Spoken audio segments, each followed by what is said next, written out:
But today I'm very pleased that we have with us Professor Cheryl Greenberg, who is the Paul Rather Distinguished Professor of History at Trinity College in Hartford, Connecticut. I was very eager for Professor Greenberg to come to speak to the students who are taking Modern Jewish History, Jewish Studies 11 this summer, and of course anyone else who's interested, because I've known her work and admired it along with all of my colleagues for many years. And this is the first chance we've had to bring her to speak at Dartmouth College. Professor Greenberg teaches in the fields of American history. She has degrees from Columbia and from Princeton. And she's the author of several award-winning books and the recipient of many fellowships as well, as many honors. I'll give you the titles of some of her books so you have a sense of her multiple interests, and then I'm going to ask her to come and speak and afterwards take questions from you. So among her books, A Circle of Trust, Remembering SNCC. For those of you who aren't familiar, SNCC is the Student Nonviolent Coordinating Committee. She's also the author of Or Does It Explode? Black Harlem in the Great Depression. Another book is called To Ask for an Equal Chance, African Americans in the Great Depression. And finally, this book, Troubling the Waters, Black-Jewish Relations in the American Century. And it is on that topic that we've asked her to come to Dartmouth today to speak, that is about Black-Jewish relations and the Civil Rights Movement. So please join me in welcoming Professor Greenberg.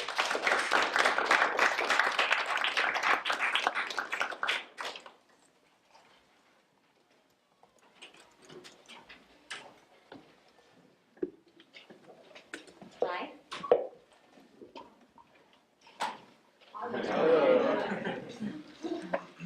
Just until the air conditioning kicks in, I figure I gotta wake up. So.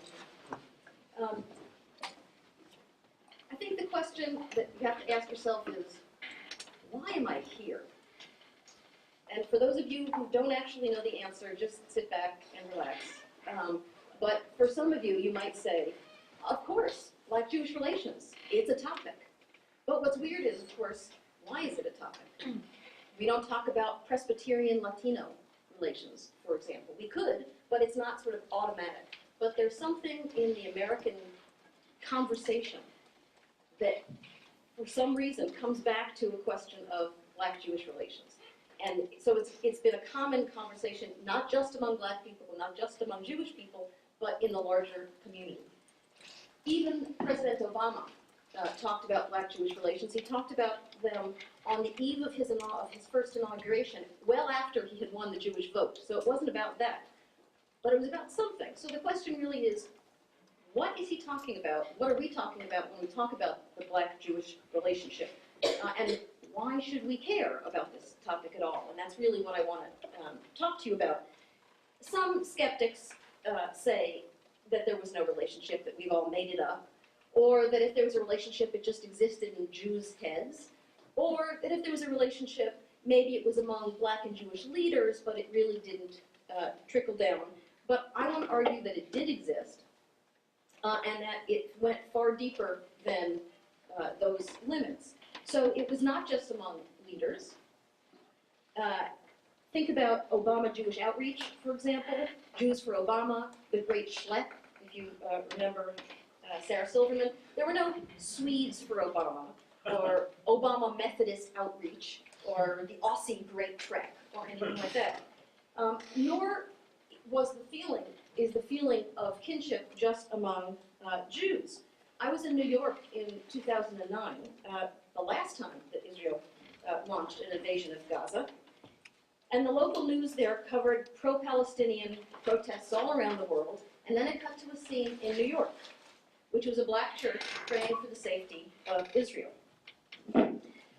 So my point is that not that there are no other relationships or that either group is the same, but that there is something in the American consciousness about Black-Jewish relations.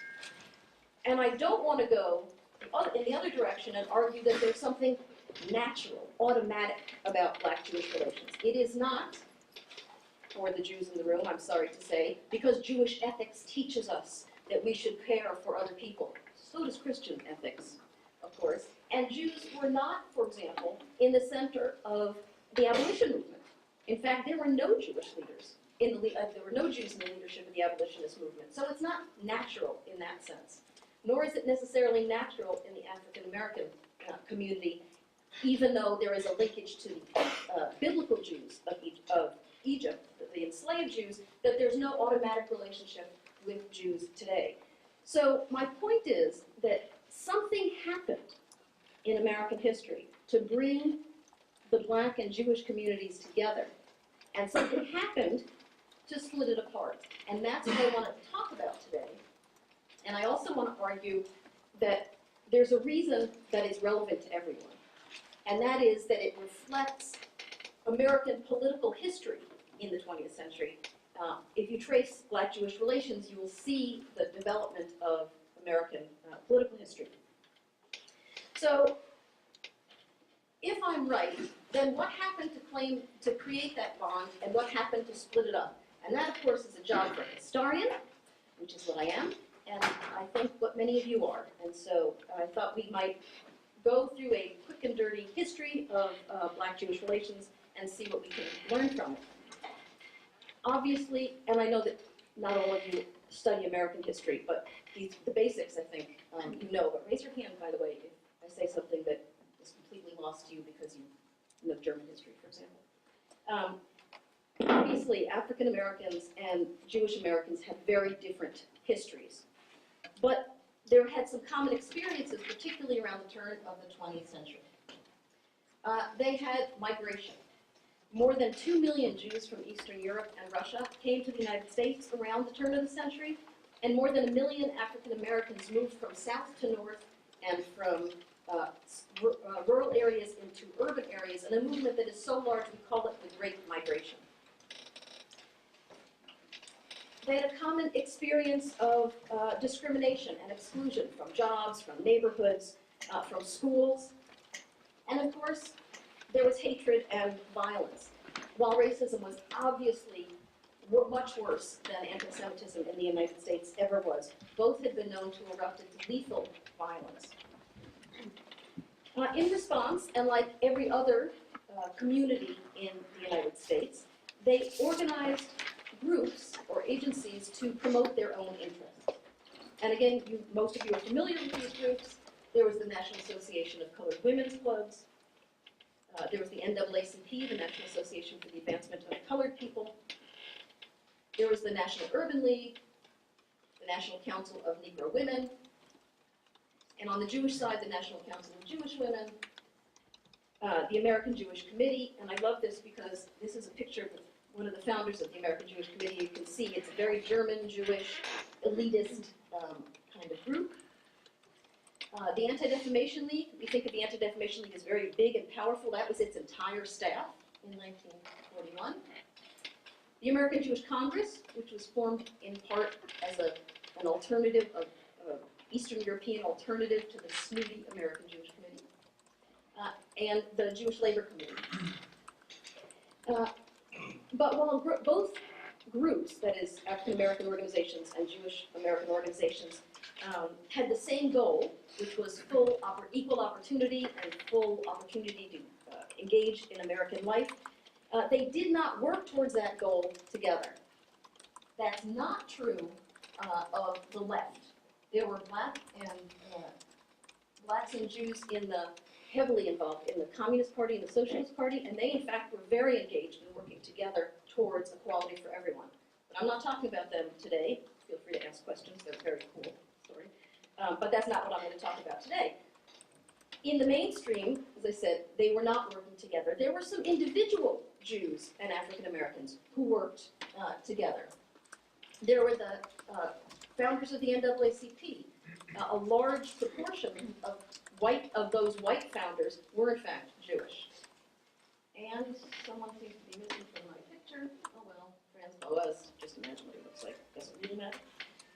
And black and Jewish intellectuals worked together to formulate an alternative to ideas in the early 20th century about assimilation. When you went into the North or became an American citizen, you had to jettison everything that you were and become American, whatever that meant. And in contrast, African American and Jewish American sociologists and philosophers came up with a new idea called pluralism, which argued that every culture was important and every culture should be valued because underneath they all had the same values of equality and family and community and commitment. And so we ought to celebrate the differences as variations on a theme. But in general, Jews and African Americans and Jews hesitated to get involved in the struggle for equality together, and that's most particularly from the Jewish side. One anti-defamation leader explained it this way. He said, "The difficulties facing the Jews as a minority group are sad enough without tying ourselves up with another minority group of less influence, and by so doing, probably taking on some of their troubles. A group whose difficulties, in my estimation, are even more deplorable than our own." That was true for most white and other minority groups, that they didn't want to get involved in black struggles, and they continued to stand apart. The difference was that Jews moved. They moved from that position to a more engaged position, and the question is why? And particularly those of you who are studying European Jewish history or German Jewish history will understand that a major impetus towards this was the 1930s. With the rise of Nazism and fascism, not only in Europe but also at home, Jews reached out to African Americans for help to shore up ideas of pluralism and equality in the United States. And so, for example, they held anti-racism rallies. That's W.E.B. Du Bois, who was one of the founders of the NAACP, and Rabbi Stephen Wise, who was the head of the American Jewish Congress. And at the same time, African Americans took the opportunity of talking about Nazi racism against the Jews to talk about American racism at home. So, for example, they launched the Double V campaign. V for victory. You know, this is a peace sign. This is V for victory. If you ever look carefully at Winston Churchill, but I'm babbling. Anyway, he used V for victory. So African Americans said, how about a double V? Victory against racism abroad and victory against racism at home. So to give just one example, during Kristallnacht, which was when German and Austrian thugs went and rioted and broke the windows of Jewish businesses one night, the Jewish groups asked the NAACP to contact the State Department and to say that, and to show their outrage and show that it wasn't just Jews who were objecting. And the NAACP did, and here's the telegram that they sent to the State Department. They wrote, "American Negroes share the indignation at the outrages of the Nazi government, But we would be even more enthusiastic if our government could be equally indignant at the lynching of American citizens by American mobs on American soil, which have shamed America for a much longer time." So clearly, this engagement on both the black and the Jewish side was based on self-interest. Right? Both wanted to promote their own interests by using the plight of the other. But that initial collaboration broadened in the next couple of decades into an active collaboration on all kinds of civil rights issues. And so the question really is, why did that next step happen? And as I like to say, really, it's just like crime, time and opportunity. For Jews who didn't want to call attention to anti-Semitism for fear that it might promote anti-Semitic attitudes and give it a wider public platform, they pushed for anti-discrimination legislation to benefit everyone in the United States. It's migrated. I don't know why I'm in PowerPoint. They take trips when I'm not there. Anyway, so they would hold mass meetings against bigotry, again designed to argue against anti-Semitism and other bigotry, but not call attention to anti-Semitism. And Nazism, of course, also taught American Jews that only by attacking all forms of bigotry could any group live in safety. Meanwhile, for African American leaders, Jews seemed now a powerful and well-organized ally, and one they could persuasively appeal to after the Holocaust. So African American and Jewish leaders emphasized to their own communities that all civil rights issues were interconnected. And so self-interest, their own self-interest, lay in a broad-based attack on inequalities. Again, a migration, sorry about that. This is an Anti-Defamation League pamphlet, which you can't really read, even if it were in the center, saying the Klan is a threat today. And what it says is, even though today the Klan is targeting black people, they hate Jews too.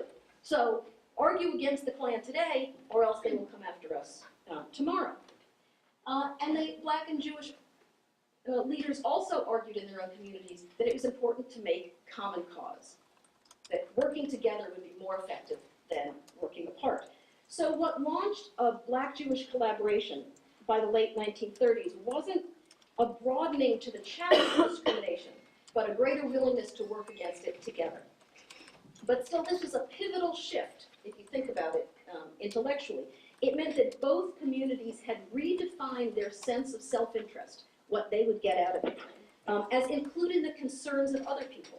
So it was a more sort of spacious idea of self-interest than the narrower idea that we usually think of. And to promote these connections, leaders in both communities emphasized this common plight of blacks and Jews, this sense of shared suffering that both peoples had gone through. We Jews know what restrictions mean, wrote an American Jewish Congress leader. We too have faced handicaps. Because of this, the Jews show such deep interest in the Negro's problems. And in 1938, a Black Baptist church raised funds for Jewish refugees from Europe. And they wrote, as a race of people whose souls have been made sensitive through many years of persecution and suffering, we extend our profoundest sympathies to the Jewish people in their present plight. And this idea was broadly accepted. There was a wartime study of Detroit that was done that showed that not only did black people in Detroit expect more of Jews than other white people, because Jews had also suffered, the Jews themselves expected more of Jewish people than other white people. In New York, for example, there were many complaints about white exploitation of African American domestic workers. And that was widely true, and it was covered in the newspaper, but the only group that responded were Jews.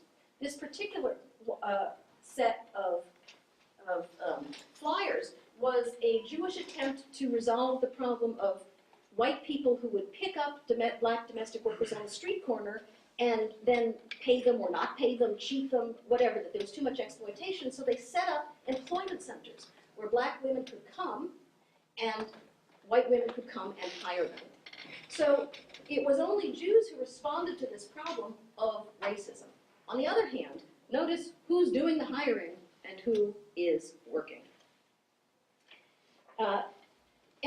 This emphasis on stressing black-Jewish similarity and suffering also masked differences in class and opportunity between blacks and Jews, and that tension eventually helps erode the collaboration that I'm talking about.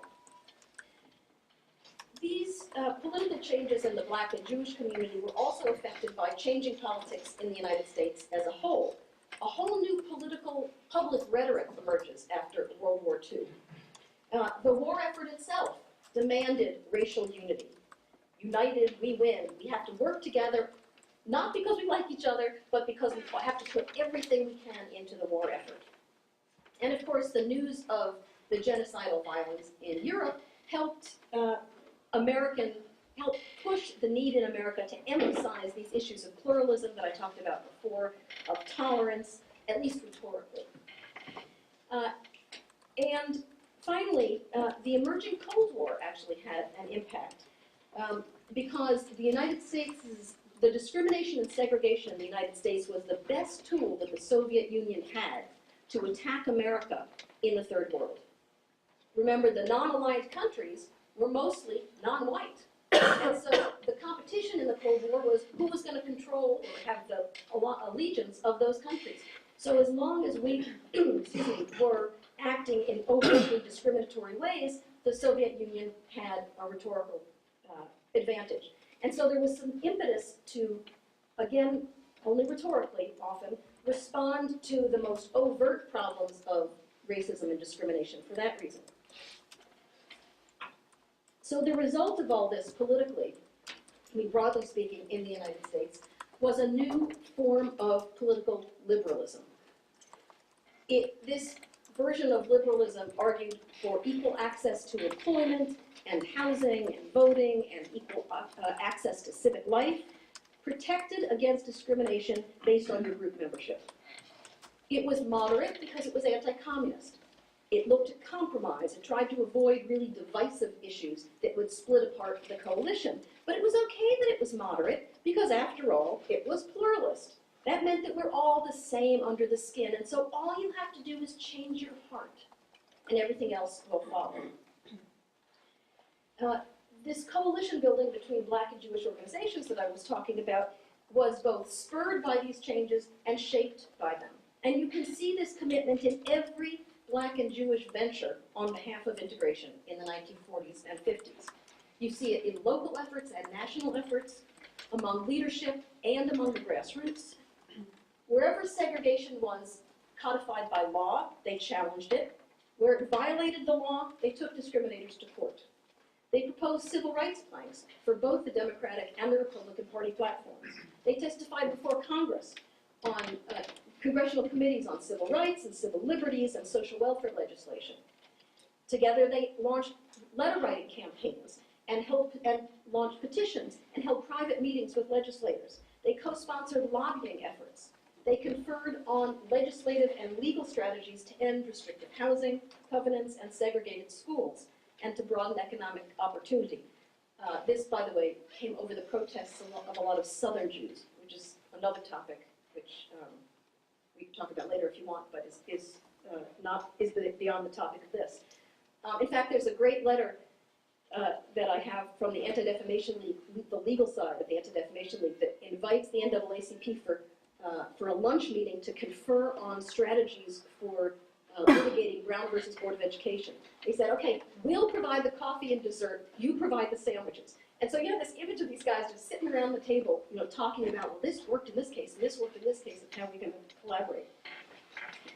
They also collaborated on civic education. And again, because liberalism focuses on individuals and not groups, it implied that discrimination operated on the level of individual attitudes and behaviors. So they provided educational materials for schools and churches and civic groups that stressed pluralism and tolerance, again, based on the assumption that more unified these groups than divided them. That differences were simply variations on the same moral and patriotic themes. And that discrimination was explained not by white people protecting their advantage, but by personal bigotry. But again, notice who is the employer and who is the employee. All of these collaborations went far beyond direct self-interest. Segregation laws, of course, didn't affect Jews, but all the major Jewish organizations filed briefs not only for the Brown decision, but for every civil rights case that the NAACP litigated. And the NAACP fought for higher immigration quotas for European Jews during and after the war. And they lobbied the Haitian, Liberian, and Filipino UN delegations to vote in favor of the partition that created the State of Israel. Oops, sorry. The successes that these coalitions had were really quite notable. Black and Jewish agencies and their allies desegregated hospitals and schools and housing projects and unions and bowling leagues and restaurants and beaches and medical associations and legal associations. Local coalitions passed anti-discrimination and anti-Ku Klux Klan legislation in dozens of cities. They integrated workplaces, they challenged the poll tax, they fought segregated housing. In Hollywood, for example, a Black and Jewish group challenged racial and ethnic stereotyping in movies. And in New York, a joint effort of Black and Jewish organizations created the State University of New York, SUNY, to compensate for racial and religious discrimination at private colleges in New York. They opened social and economic opportunities, they expanded anti-discrimination protections, and they extended educational and legal equality.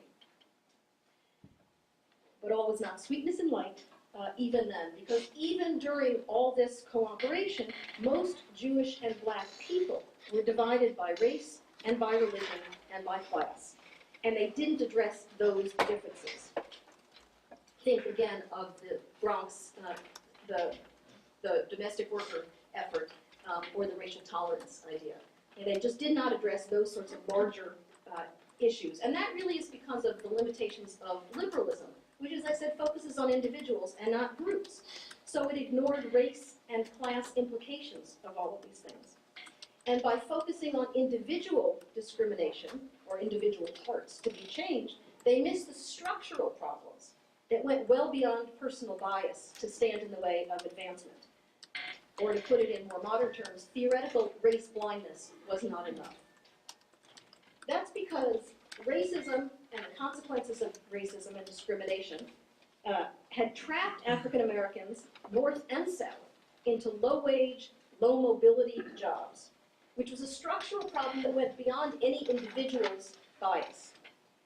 Now, Eastern European Jews had also begun life in the United States at the bottom.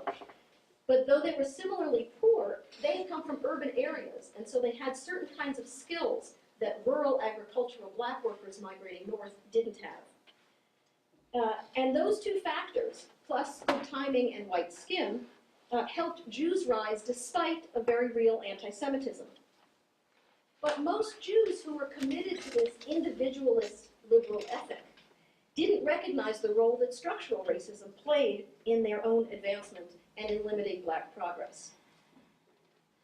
So here are Jews who are white and economically more successful, and of course those are related, often working in black areas because they see themselves as less racist.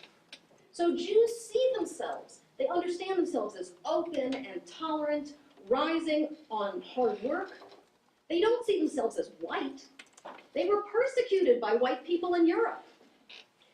But black people, of course, do see Jews, most Jews, as white people because they benefited from advantages given to white people even though the Jews didn't see it.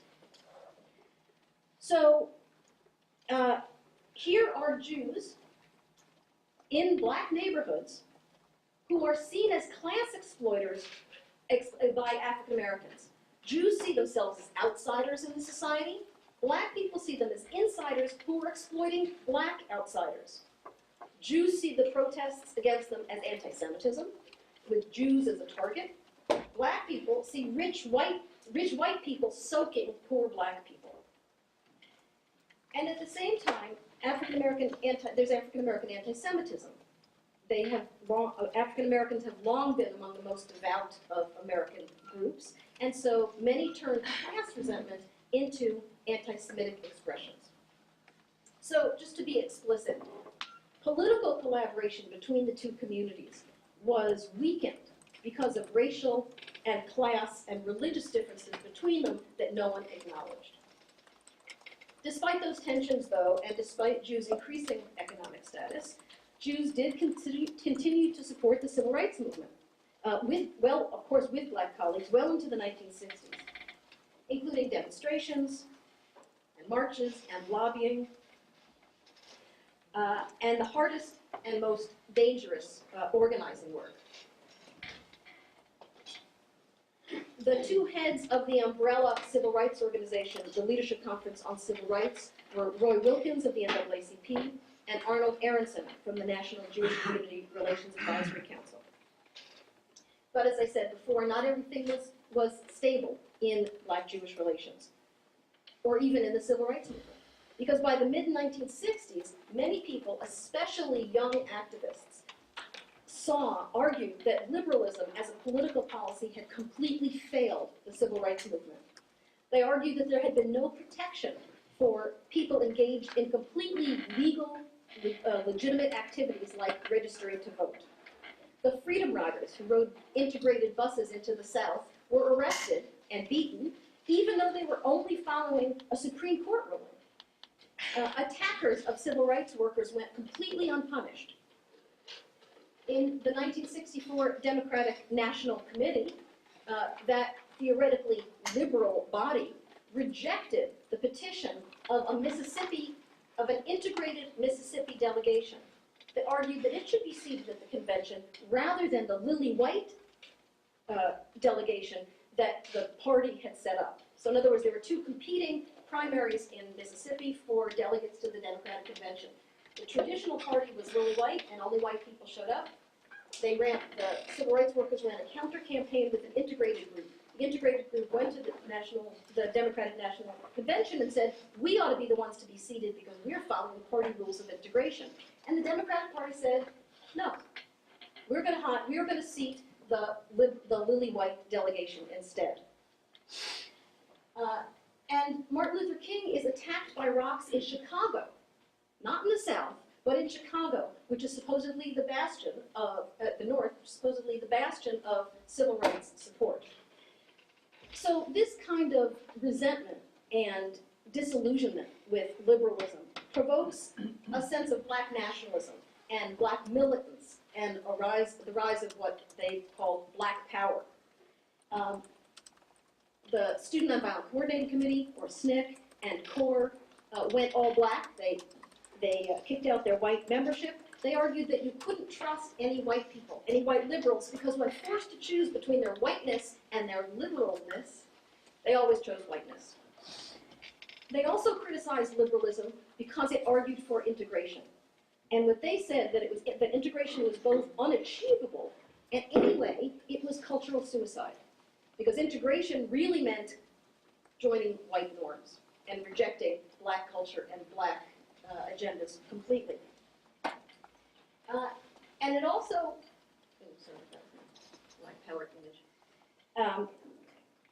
it also led to alliances. This militance also led to alliances with other communities of color, and which were also anti-colonial movements all over the globe. Remember, this is the same time as colonies in Asia and Africa are trying to liberate themselves from the old imperialist powers, and of course the communities of color are supporting those efforts.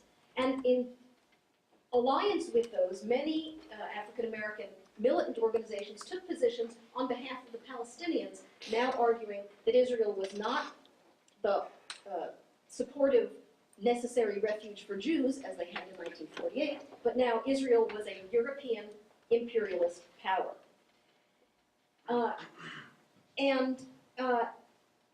This really hurt a lot of American Jews, as you can imagine, despite efforts of organized black leaders to reassure them that, in fact, African Americans still supported Israel. But meanwhile, Jews were rethinking their own commitments to the civil rights movement. It wasn't just about Israel. They saw black nationalism and separatism as a wound in the heart. We were there, and now you're pushing us out. We had our bodies on the front line, and now you're rejecting us. They also saw radicalism as a tactical error. They said that it's going to alienate moderates who were still needed to pursue civil rights agendas. And as the civil rights movement moved north into the neighborhoods of these liberal Jews, then questions of integration took on a whole new meaning. And so with concerns that were couched in class rather than race terms, Jews fled the cities almost as fast as white Christians, because as neighborhoods became more integrated, governments withdrew support, and schools deteriorated, and neighborhoods deteriorated. And they saw the race riots of the 1960s, as evidence that the civil rights movement had just run amok, that it had gone too far. Jewish leaders recommended patience and moderation to their black colleagues, but black leaders, to whom, in Martin Luther King's words, later has almost always meant never, read this as evidence that Jews couldn't be relied upon as allies. But that wasn't true. Jews still believed in a liberalism that focused on individuals rather than groups, and their blindness to the benefits that white privilege means the things that you get for being white even if you don't know it, let them believe they had risen on their own power and that black people could do the same, because in fact they did believe in equality. But they felt that African Americans were moving away from the political vision that they had formerly shared. And it's exactly those divisions that you see playing out in dividing the coalition in the 1960s. That Jews who were unable to see the limits of their own liberalism misunderstood the frustration of and anger of black activists. and that those activists, in turn, exaggerated the failures of liberalism to bring about change in the United States. And you can see these diverging political understandings even in occasions of direct Black-Jewish conflict. For example, in 1968, a protest in the Ocean Hill-Brownsville neighborhood of New York pitted a primarily Black community against a primarily Jewish teachers' union. But instead of seeing it as a community union issue, people saw it as a Black-Jewish issue, a confrontation, really. And in the affirmative action cases of the 1970s, Black agencies filed briefs in support of affirmative action, and Jewish groups filed briefs against affirmative action. It was the first time that Black and Jewish civil rights organizations filed on opposite sides of any civil rights issue. For Jews, affirmative action violated the kind of race-blind, individualist liberalism that they still believed in. What it required was explicit consideration of your race, which was exactly what they had been fighting against. But for African Americans, affirmative action was crucial to close the gap between the rhetoric of race blindness and the reality of racial discrimination. Other examples of Black-Jewish conflict became nastier.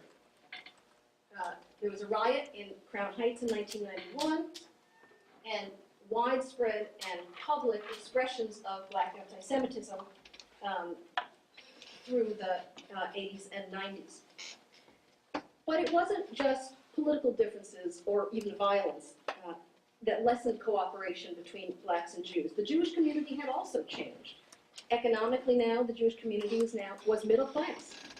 And while it was still voting more liberally than other white groups, they were started to sort of flirt a little bit more with political attitudes that were much more common to Republicans.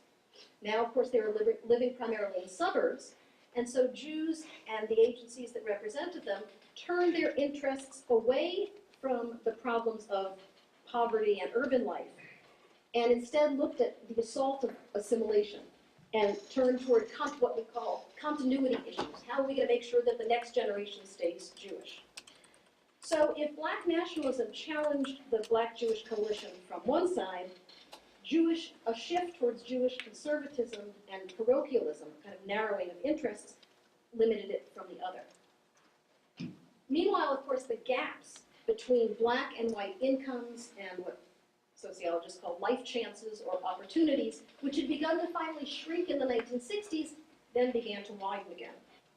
And there was a white backlash, first seen when Richard Nixon was swept into office, which reversed recent progress toward educational and residential segregation and weakened civil rights laws and remedies. And of course, that pattern continues today, for example, in the recent rejection by the Supreme Court of the fundamental core of the Voting Rights Act.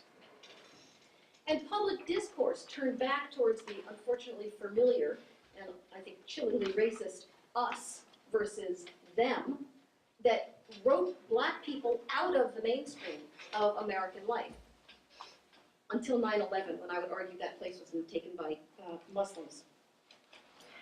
So my point is that Blacks and Jews faced very different problems by the end of the century, and liberalism, especially the kind of fractured liberalism that we saw, seemed unable to solve those problems. But I'm not convinced that liberalism died, or that most Blacks and Jews are not still motivated by liberal values. Instead, I want to argue that they have shifted their attention towards different sets of liberal issues. The Jewish community now focuses largely on church-state separation, on pluralism, on Jewish self-identity, and on Israel as a safe haven from persecution, which are narrower, but arguably still liberal values. And for African Americans, whose nationalism has shifted from political to cultural, more traditional liberal concerns about poverty and discrimination still dominate their political agenda. And they also feel betrayed by Jews' shift away from what they see as their traditional coalition. So since Blacks and Jews no longer share priorities, and since they've largely given up this sort of universalist ethic for the more self-assertive and parochial one, it's not a surprise that their partnership has withered. But it doesn't mean that either side has abandoned the liberal principles and values that they shared. And the fact is that Jews still look a lot like traditional liberals in their lesser level of racism than other whites, in their continued commitment to traditional civil rights, in their attitudes towards social issues, and certainly in their self-perception. Jews still identify as liberals, and they also feel betrayed by black people who they think have abandoned the liberal vision that Jews still endorse. Anyway, I'd argue that liberal political collaboration between the two groups has not, in fact, ended. It's just that the media don't cover it because it's not sensational in the same way that breakups are. Black and Jewish groups have continued throughout this entire period to collaborate on aid to public education and anti-poverty programs, on hate crimes legislation, on voting rights, on genocidal violence across the world, and on similar kinds of causes. They both still monitor all cases of bigotry in the United States, and they continue their tolerance work, which they now call diversity work. And in the more recent affirmative action cases in Michigan and Texas, almost every Jewish group filed briefs in favor of affirmative action, so they had come to understand and shift their views. And in fact, despite dire warnings about the Jewish vote going Republican, blacks and Jews remain the two groups most likely of any to vote Democratic, even higher than gays and lesbians.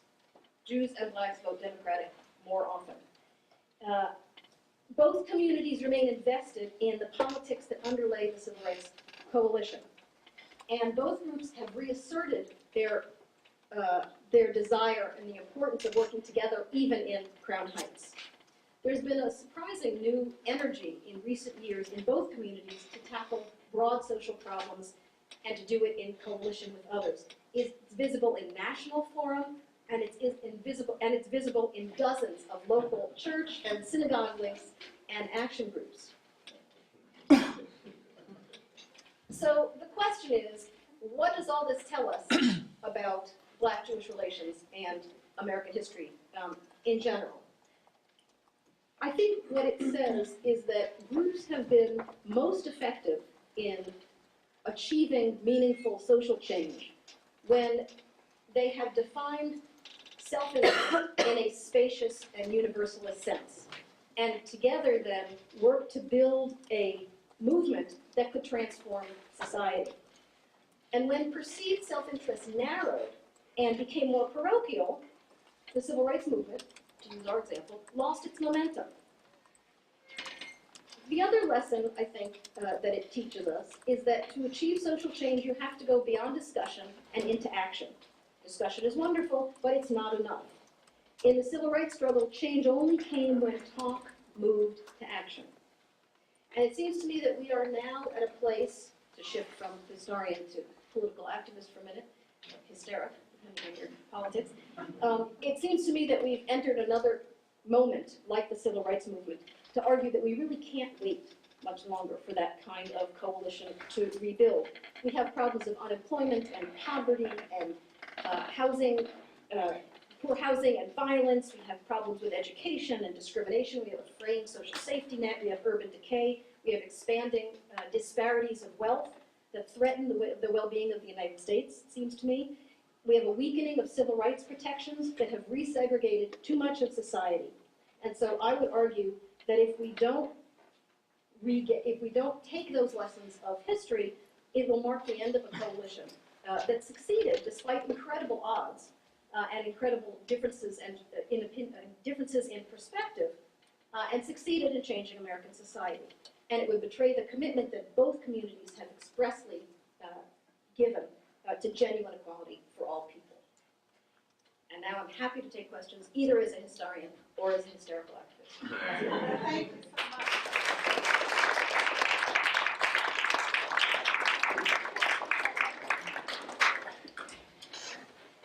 Do you have any questions? Yes, please, ma'am. Just something that I noticed on the very small scale level, just like in high school or middle school, for example, to what extent does the sort of argument over who had it worse come into play? Because I've been I've been present for those kind of conversations, but with regard to like the Holocaust versus slavery. It's a great question, and it's not just in your high school or middle school. I don't know how many of you have seen these discussions, but it's everywhere. Even in Beloved, Toni Morrison dedicates the book to the 60 million. And what she means is the Africans who were transported from the Middle Passage to the New World and lost their lives in the Middle Passage. And there are millions of people for whom that is true, but it was not 60 million. But 60 was chosen explicitly for just the argument, for just the point that you're making. This question about we had it worse, you had it worse is all over the place. And I think it's not about, I think it's a struggle to reclaim, if you're thinking in narrow self-interested terms, which everyone is nowadays, this is not to blame Jews or black people or anything like that, but everyone's thinking in very narrow sorts of ways about my group or my family or whatever. So when there's less to go around, less money, less safety net, less whatever, less opportunities, fewer jobs, not for you guys who will all get wonderful jobs, but for most people, you have to be very narrowly self-interested. And so you even have to compete for sympathy. We had it worse. What are you talking about the Holocaust, for God's sake? Look, discrimination against black people that's continuing now, right? So you end up with this kind of competition for who had it worse. And it is played out on both sides, there's no question. On the African American side, as I said, it sort of plays out. That was in Europe, that was 6 million people. This is ongoing, it's been 300 years, right? And so that's the argument from that side. Jews play the Holocaust card all the time too. Oh, we can't be accused of racism, we were victims of the Holocaust. Oh, remember the Holocaust? I mean, absolutely. Both sides play it to get sympathy because maybe we're so sympathied out that you have to compete for those last little bits. But I think, at least my response is always, who needs to compete? Who wants to say, okay, you win, slavery sucked more. Right? They're two completely different things. So Pol Pot killed 3 million of his own people in Cambodia. That really sucks. It doesn't suck half as much as the Holocaust. It sucks equally. Do you see what I mean? So the problem is, it seems to me, that the arguments are completely off base. They're irrelevant, I guess. That you can both suffer. Slavery and Holocaust were two different kinds of suffering. It wasn't a genocide. Slavery wasn't a genocide. There was no interest in wiping out African people, and you wouldn't have anybody to work for you, right? It was an effort at dehumanization. It was an effort of a lot of awful things, right? In the Holocaust, it was a different kind of situation. So they both are awful. And what is gained, it seems to me, by this debate is that we're still talking. And that nobody's moving off of that to say, okay, so what are we going to do to prevent another Holocaust from happening and another group who might be enslaved? Or ongoing discrimination that is rooted in that history of slavery. So it's a perfect way to keep talking and not move forward. That's just a rant. Yes, some people consider like the gay rights movement to be the civil rights movement of our age. Can you draw a similar parallel between Jews and gays that you could to Jews and blacks in the 1960s? Yeah, it's a great question. It's actually fascinating. Gay is the new black. That's the phrase. And what's really interesting is that phrase really pisses off a lot of people because they're still the old black. It's not like we've solved the civil rights, we've solved black civil rights, so let's move on. But it is true that the battle lines, in a way, have refocused on gay rights, now on gay marriage, but on the LGBT issues in general. And it is the new civil rights struggle in the sense that it uses all the same rhetoric, and I don't mean rhetoric as meaning not true, but rhetoric is in the style and approach of the civil rights movement, which is to say, individuals deserve equality. There should be no discrimination based on your group membership, whether your group is your ethnic group, your racial group, your religious group, or your sexual orientation. So, so in that sense, they are proceeding as if it's the same thing as race, right? But of course, it's not the same thing as race because if you're black, your family is black, or part of your family is black. There's no descent link in LGBT stuff. So I mean, they play out differently in fact, but structurally they're the same. It's really interesting. I happen to find this interesting because my new project is on African Americans and gay marriage. For precisely the issue of how do members of the old Civil Rights Coalition react to this new civil rights effort. And in the black community, it's tricky because, of course, many African Americans are still very deeply religiously committed. And so you have a religious pressure on the one hand that homosexuality is evil, and then you have a civil rights commitment on the other hand that says, been there, done that, we understand the problem. So it's a very interesting issue, but the whole civil rights community is at the table right now on exactly those questions. Sam? Can you maybe comment a little more on how like black church and black church culture played into the relations between African Americans and Jews during this period? Yeah, it's interesting because the more religious you were Jewishly, the less likely you were to get engaged in civil rights. But in the African American community, the reverse is true. There were very few rabbis at the center of the civil rights movement. Our beloved professor's father is one of the two really that come to mind. But in the African American community, the black church, not much of it, was front and center in the civil rights movement. And that's because the black church was one of the very few independent structures in the black community. So if you are a farmer and you get involved in civil rights, the owner of the land can kick you out, right? If you're a worker, they can fire you. But a minister is only answerable to his own flock. The community decides what happens. So the only place that democracy happened, the only place that conversation happened politically was the church. Not every church, but that's where civil rights organizing happened. But it's religious, and here are all these Jews singing all these Christian hymns. So it's a very interesting kind of dynamic. There's a lot written about Jews' feelings about singing all these Christian hymns as they go marching around the courthouse. Yes. Go ahead. All right. Let the students how much of a wedge issue is the Israeli-Palestine conflict between the two communities? Both you allude to this sometimes division between the leadership and then the rest of us. So if you could address that issue. Yeah, it's interesting. I just read a book about Jews and apartheid, the anti-apartheid struggle. And the point that the author makes there is there are many Jewish communities. And so when I say the Jewish community, I'm talking about the sort of mainstream groups, but there are other parts of the community. The mainstream Jewish organizations remain implacably, I don't know if that's the right word, pro-Israel. And more so than Israelis in many cases. The African American community is much more sympathetic towards Palestinian equality, partially because of the occupation in general, partially because they are a minority in a society that gives them second-class status. And that is a huge tension, I think. I think it's a huge tension for Jews on the left, who are worried about Palestinian stuff in general, because I think the organized Jewish community is so heavily pro-Israel that it shuts down all conversation between those groups. Between the groups.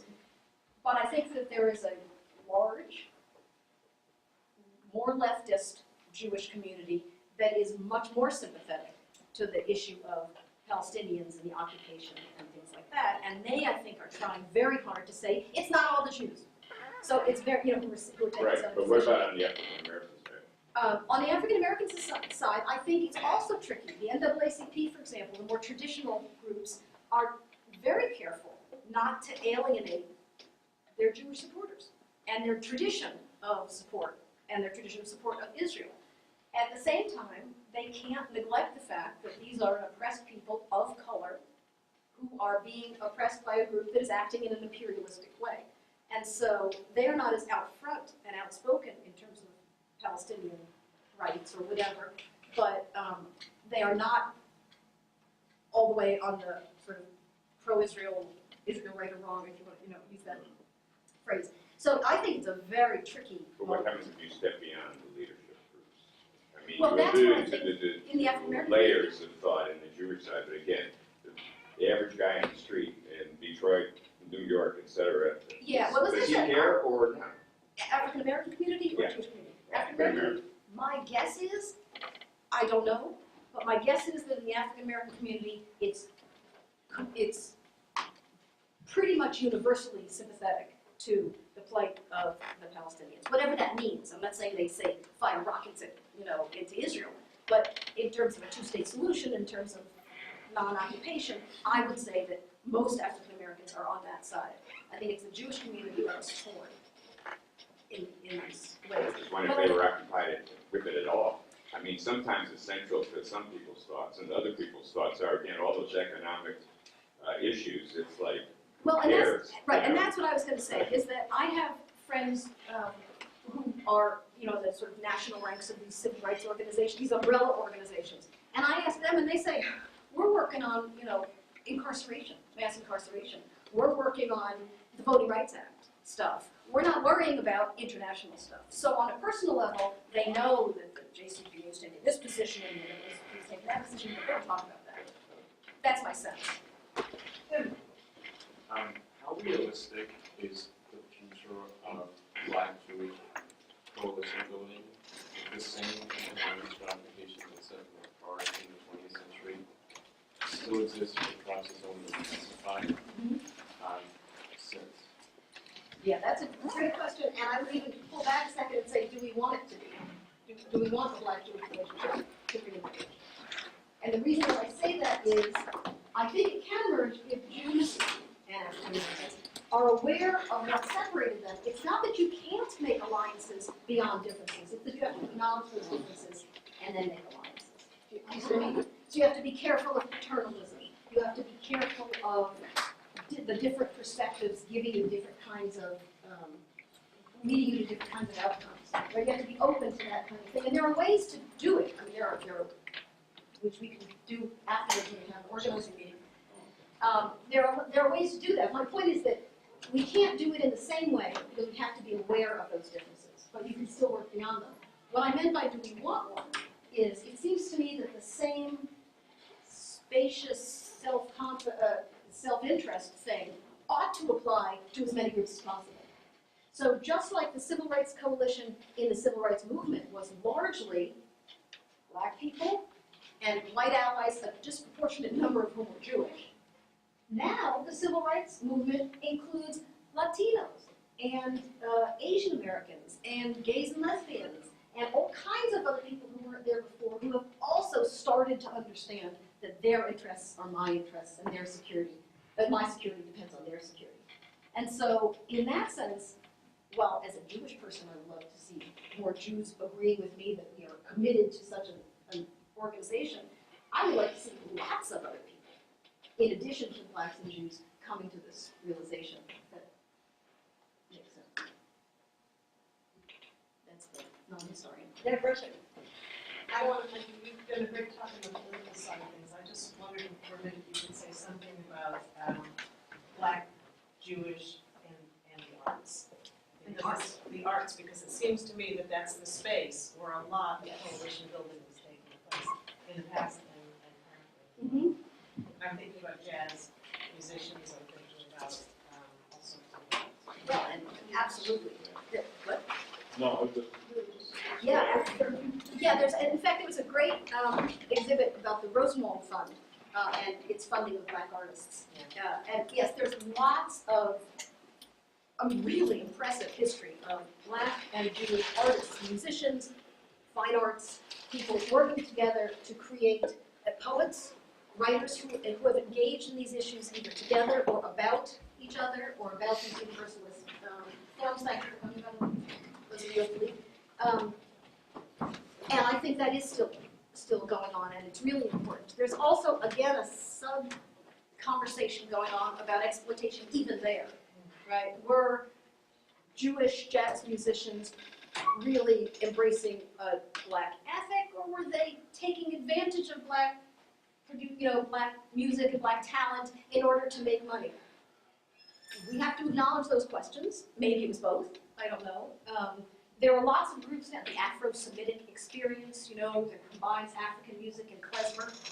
For example, there are lots of those sorts of cultural blends, and that's actually largely what brought the Crown Heights community back together in that kind of effort. So yes, the arts community is doing lots of really interesting things, always has been, in these kinds of interstices, I guess, of culture, and they're very important. Well, those who welcome to stage who would like to ask some additional questions, would please join me in thanking Professor.